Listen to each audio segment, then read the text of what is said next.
విద్యుత్ ఉద్యమ అమరవీరులారా,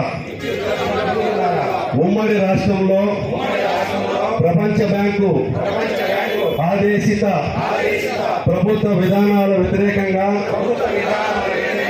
పోరాటంలో ప్రజల కోసం తృణప్రాయంగా ప్రాణాలు అర్పించిన మీకు విప్లవ జోహార్లు. మీ త్యాగాలను వృధా కానివ్వమని, మీరు చూపిన సమరశీల బాటలో రాష్ట్రంలో ప్రస్తుత ప్రభుత్వం కొనసాగిస్తున్న మోదీ అదానీ అనుకూల విద్యుత్ సంస్కరణలు, పెంచిన విద్యుత్ ఛార్జీలు, ట్రూ-అప్ ఛార్జీలు, స్మార్ట్ మీటర్లు తదితర ప్రజా వ్యతిరేక విధానాలపై పోరాడుతామని ప్రతిజ్ఞ చేస్తున్నాం. జోహార్ కామ్రేడ్ రామకృష్ణ, జోహార్ కామ్రేడ్ విష్ణువర్ధన్ రెడ్డి, జోహార్ కామ్రేడ్ బాలస్వామి. చంద్రబాబు నాయుడు గారి ప్రభుత్వం ఆ రోజు కూడా ఇదే ఎన్డీఏ అధికారంలో ఉన్నది. దారుణంగా విచ్చలవిడిగా పోలీస్ కాల్పులు చేసినందువల్ల ముగ్గురు అమరవీరులయ్యారు. కామ్రేడ్ రామకృష్ణ, బాలస్వామి, మన విష్ణువర్ధన్ రెడ్డి ముగ్గురు ఆ రోజు చనిపోయారు. దాదాపు 45 మంది బుల్లెట్ గాయాలయ్యాయి. ఇక్కడ మన విజయవాడ నగరం వాళ్ళు, ఇతర రాష్ట్రంలోని పలు జిల్లాలకు సంబంధించినటువంటి కార్యకర్తలు కూడా బుల్లెట్లకు గురై కొంతమంది జీవితాంతం ఈరోజు కూడా బాధపడుతున్నటువంటి వాళ్ళు ఉన్నారు. లాఠీచార్జీ చేశారు. అయినా లెక్క చేయకుండా ఆ తర్వాత దానికి మద్దతు, దానికి నిరసనగా రాష్ట్ర వ్యాప్తంగా అపూర్వమైనటువంటి స్థాయిలో ప్రజలు స్పందించి బంద్ కూడా పాటించారు. ఈ సంస్కరణలతోటి రాష్ట్రాన్ని అంతా కూడా అభివృద్ధి చేస్తాం, ఒక కొత్త భూతల స్వర్గాన్ని నిర్మిస్తాం, విజన్ 2020 పేరుతోటి ఆ రోజు ఒక ఊదరగొట్టినటువంటి చంద్రబాబు నాయుడు గారి ప్రభుత్వాన్ని 2004 సంవత్సరంలో ఇంటికి సాగనంపారు ప్రజలు. ఆ రోజే ప్రజలు తిరస్కరించారు ఆ సంస్కరణని. ఈరోజు చంద్రబాబు నాయుడు గారు అంటున్నారు, నన్ను అర్థం చేసుకోలేదు ప్రజలు, నేను ఈ అభివృద్ధి మంత్రాన్ని ఇలాగే కొనసాగిస్తాను, ఈ సంస్కరణలు కొనసాగిస్తాను, నేను ఆనాడు చెప్పి ఆ సంస్కరణ వల్ల ఇంటికి ఒక ఐటీ ఉద్యోగం వచ్చింది, ఈరోజు ఇంటికి ఒక పారిశ్రామికవేత్తను సృష్టిస్తాను అని ఒక గేమ్ చేంజర్ పేరుతోటి ఇప్పుడు 6 సూత్రాల పథకాన్ని ఒకదాన్ని ప్రవేశపెట్టాడు. ఇవన్నీ వినడానికి బాగానే ఉన్నట్లే. కానీ ఈ 25 సంవత్సరాల్లో 10 సంవత్సరాలు ముఖ్యమంత్రిగా ఉన్న చంద్రబాబు నాయుడు హయాంలో సాధించిన అభివృద్ధి ఏమిటి? ప్రజల మీద భారాలు పట్టడం తప్ప. ఆర్థిక అసమానతలు, ప్రాంతీయ అసమానతలు, సామాజిక అసమానతలు, లింగ అసమానతలు పెరిగిపోయింది. కొద్దిమంది శతకోటేశ్వర్లు అయిపోయారు మన కళ్ళెదురుగానే.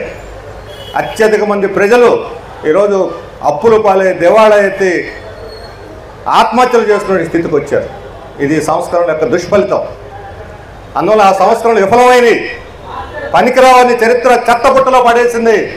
ఏ సంస్కరణలు అయితే ఆ రోజు ప్రపంచ బ్యాంకు మన మీద రుద్దిందో షరతుల పేరుతోటి, ప్రపంచవ్యాప్తంగా ఇప్పుడు ఆ ప్రపంచ బ్యాంకు విధానాలనే ప్రజలు పూర్తిగా తిరస్కరించి చివరికి ఆ సంస్కరణలు ప్రవేశపెట్టిన అమెరికానే ఇప్పుడు సంక్షోభంలో పడిపోయింది. ఇప్పుడు మరలా తిరిగి విద్యుత్ రంగంలో విద్యుత్ సంస్కరణల పేరుతోటి ఇప్పుడు మరలా ఆ రోజు టీ&డి లాస్ తగ్గిస్తూ ఉన్నారు. ఏమైనా తగ్గిందా? సాధించింది ఏమంటే విద్యుత్ రంగంలో ప్రైవేట్ కంపెనీలు వచ్చి విచ్చలవిడిగా దారుణంగా ఈరోజు ఛార్జీలు పెంచేస్తున్నారు.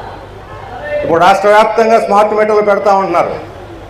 ఆ రోజు వ్యవసాయ రంగం ఎన్నికలకు ముందు వ్యవసాయ రంగాన్ని పెడుతుంటే రైతు సంఘాలు రాష్ట్రం అంతా తిరిగి ప్రతిఘటించారు. లోకేష్ దానికి మద్దతుగా తాము అధికారంలోకి వస్తే వీటిని తీర్చేస్తాం, ఈ లోపల వచ్చి పెడితే మీరు ధ్వంసం చేయండి అని పిలిపించారు. అదే ప్రభుత్వం, అదే పార్టీ, అదే నాయకులు ఇప్పుడు స్మార్ట్ మీటర్లు పెట్టండి అని చెప్పని ప్రజల మీద బలవంతంగా రుద్దుతున్నారు. ఎవరి కోసం ఈ స్మార్ట్ మీటర్లు పెడుతున్నారని అడుగుతున్నారు. మీరు ఆ రోజు ఎన్నికల్లో చెప్పారా? నీతి నిజాయితీ ఉన్న పార్టీ అయితే ఈ స్మార్ట్ మీటర్లు మంచి పెట్టుకోండి అని ఆ రోజు కూడా చెప్పాలి. నిజంగా అభివృద్ధికి తోడ్పడితే ప్రజలకు మేలు చేస్తాయనుకుంటే ఆ రోజు ఎందుకు వ్యతిరేకించారని చెప్పి అడుగుతున్నారు. అప్పుడేమో వ్యతిరేకించి ఇప్పుడు చెడ్డ అవుతాయి. ఆ రోజు షిరిడి సాయి కంపెనీ, ఇది జగన్ కంపెనీ బినామీ కంపెనీ అన్నారు. అదే షిరిడి సాయి కంపెనీకి ఇప్పుడు మళ్ళా విద్యుత్ కాంట్రాక్ట్ ఇచ్చారు. ఆ రోజు అదానీ విమర్శలు చేశారు. అదే అదానీతో ఈరోజు ఒప్పందాలని వీళ్ళు కొనసాగిస్తున్నారు. దాదాపు 1,20,000 కోట్ల రూపాయలని అదనంగా సోలార్ విద్యుత్ పేరుతోటి మన నెత్తి మీద రుద్దినటువంటి ఈ అదానీ శక్తి ఒప్పందాన్ని ఏ విధంగా చంద్రబాబు నాయుడు గారు ప్రభుత్వం గౌరవించి దాన్ని అమలు చేస్తుంది, ఎవరి కోసం చేస్తున్నారు చెప్పాలని చెప్పి మేము ఈ సందర్భంలో డిమాండ్ చేస్తున్నాం. అధికారానికి వస్తే విద్యుత్ ఛార్జీలు పెంచాం, వీలైతే తగ్గిస్తామన్నారు.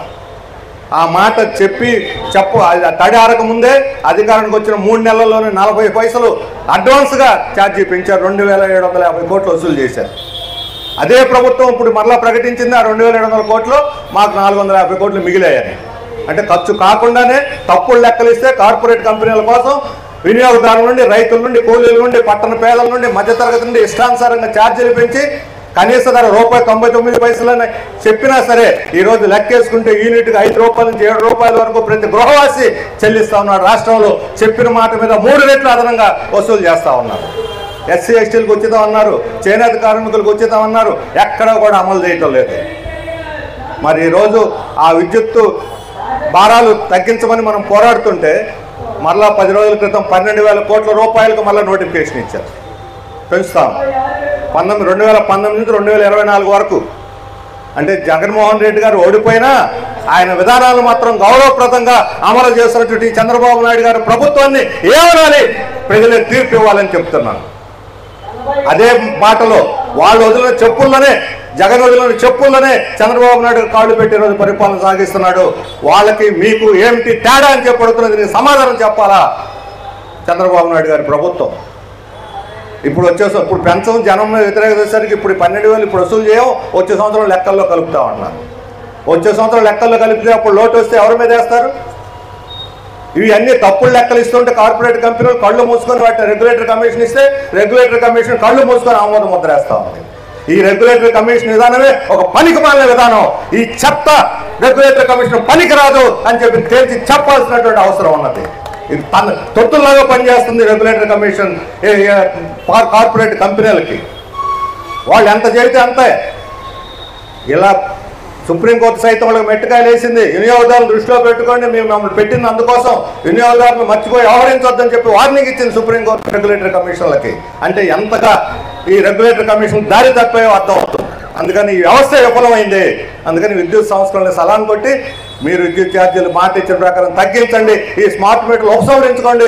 లేకపోతే ఈ విద్యుత్ అమరవీరుల సాక్షిగా రాబోయే కాలంలో వామపక్షాలు, ప్రజా సంఘాల ఆధ్వర్యంలో పెద్ద ఎత్తున ప్రజా ఉద్యమాలు తిరిగి పునఃప్రారంభిస్తాము, ప్రతిఘటన ఎదుర్కోక తప్పదు అని చెప్పి ప్రభుత్వాన్ని హెచ్చరిస్తా ఉన్నాం.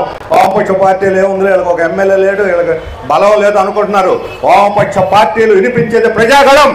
ఈరోజు తెలుగుదేశంలో ఉన్న, వైసీపీలో ఉన్న, జనసేనలో ఉన్న, ఆఖరికి బీజేపీలో ఉన్న వాళ్ళు సైతం దీన్ని వ్యతిరేకిస్తూ ఉన్నారని గుర్తుపెట్టుకోండి. మీరు ప్రతి ఇంటి దగ్గర ఈ స్మార్ట్ మీటర్ని తప్పుడు గోడ దూకిపోయి పెడుతున్నారు, గేట్లు పగలిపోయి దొరుకుతున్నారు. ఎవరిచ్చారండి అధికారం వీళ్ళకి? అద్వానీ మనుషులకి ఎవరిచ్చారు అధికారం? ప్రైవేట్ వ్యక్తులకి.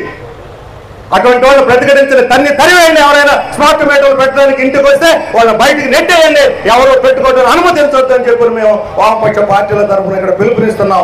రాబోయే రోజుల్లో ప్రజలను సమీకరించి ఖచ్చితంగా విద్యుత్ స్మార్ట్ మీటర్లకు వ్యతిరేకంగా పోరాడతాం, ఛార్జీల యొక్క తప్పుడు విధానాలకు వ్యతిరేకంగా పోరాడతాం, విద్యుత్ ఛార్జీలు భారాలు తగ్గించేదాకా ఈ పోరాటం కొనసాగుతుంది అని చెప్పి ప్రకటిస్తూ అమరవీరులు జోహార్లు అర్పిస్తూ సెలవు తీసుకోవడం.